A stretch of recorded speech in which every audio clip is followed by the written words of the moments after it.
When Tuvia was about 2 to 2.5, I started noticing that he wasn't developing as I would expect a child of his age to be developing. My wife was the one who pushed, and she said, "There's something not right here. We have to push." And I was like, "Calm down. Don't worry.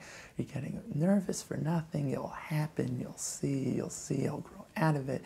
I had him evaluated by the child study team, and they recommended to us that the best placement for him to be would be the public school. And it was very hard.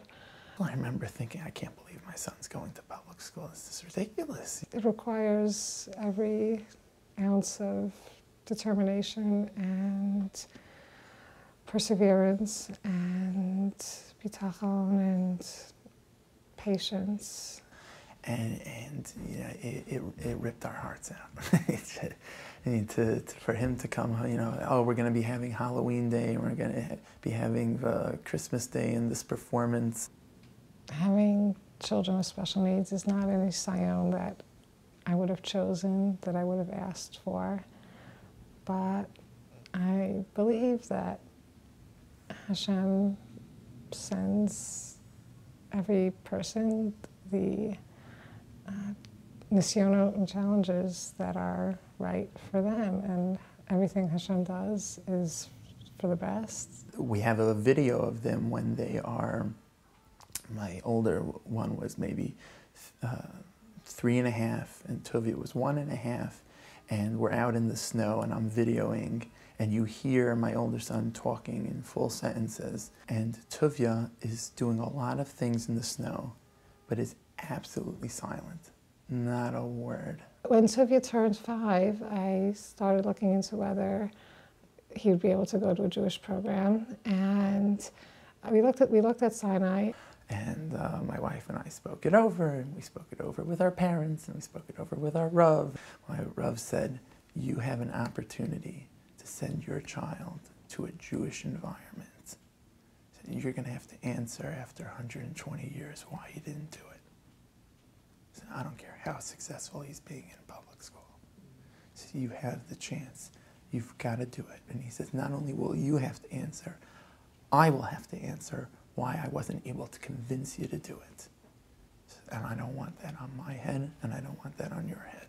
We went to parents-teachers orientation right at the beginning of his first year, and they were telling us how he's going to do public speaking, and he's going to do math, and he's going to be making PowerPoint presentations. And we looked at each other, and we looked at the teachers, and I said to my wife, "He's in the wrong place." Well, I knew we made a mistake. This was the wrong thing. They don't know anything about our child. Our child can't do any of that. They said, "We will help your child." And we did.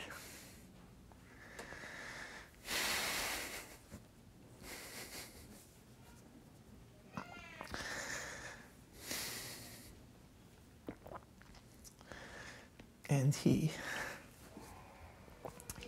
came back with songs about the parsha that he would sing. He would belt them out at the Shabbos table.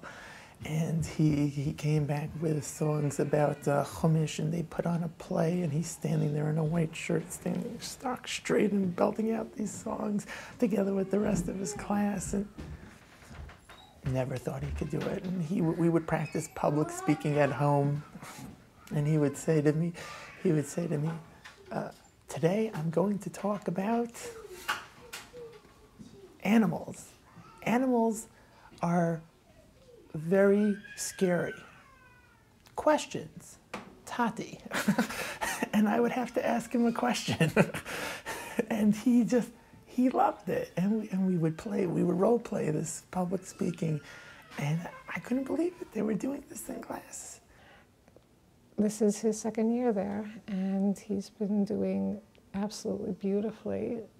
We are just thrilled and amazed with all the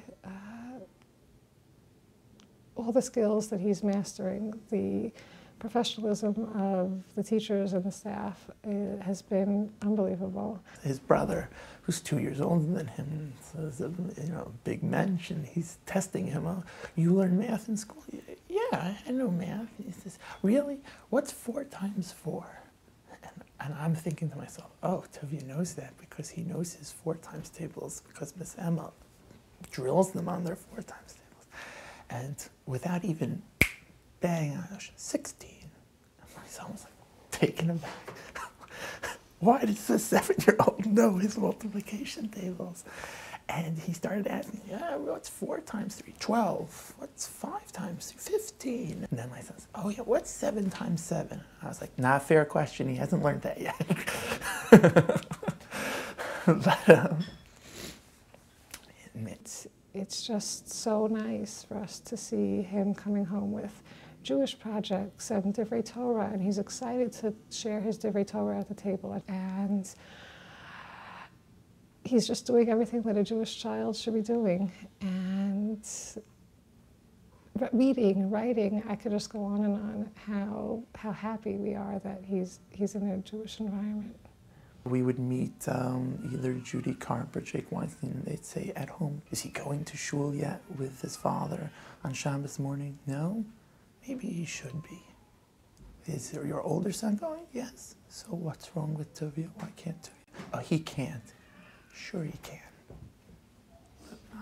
I'm going to be in Passaic. I want to see him in shul. And we brought him. We finished davening last week, and a man who I'd never met before, he introduced himself as a visitor to town.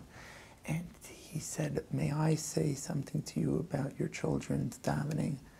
And I'm waiting for the shoe to fall. And I'm doing the best I can, pal. Leave me alone. I'm trying. I know it's not perfect, and they might have done too loud and it disturbed it. I know. Just leave me alone. And I must have had that look on my face, and I'm like, sure, please. And he said, it was beautiful. He said, what a beautiful davening. You should have a lot of nachas.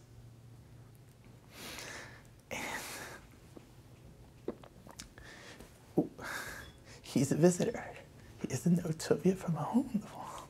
He didn't say that son daven nicely. He said your sons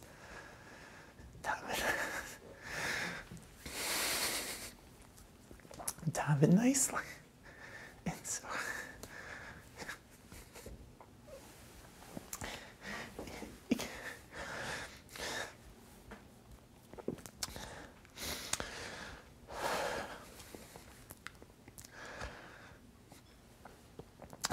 I've told every family member I could get my hands on. It's so meaningful to hear something like that. Because he couldn't talk. He couldn't say anything. He couldn't say his name. And he now davens.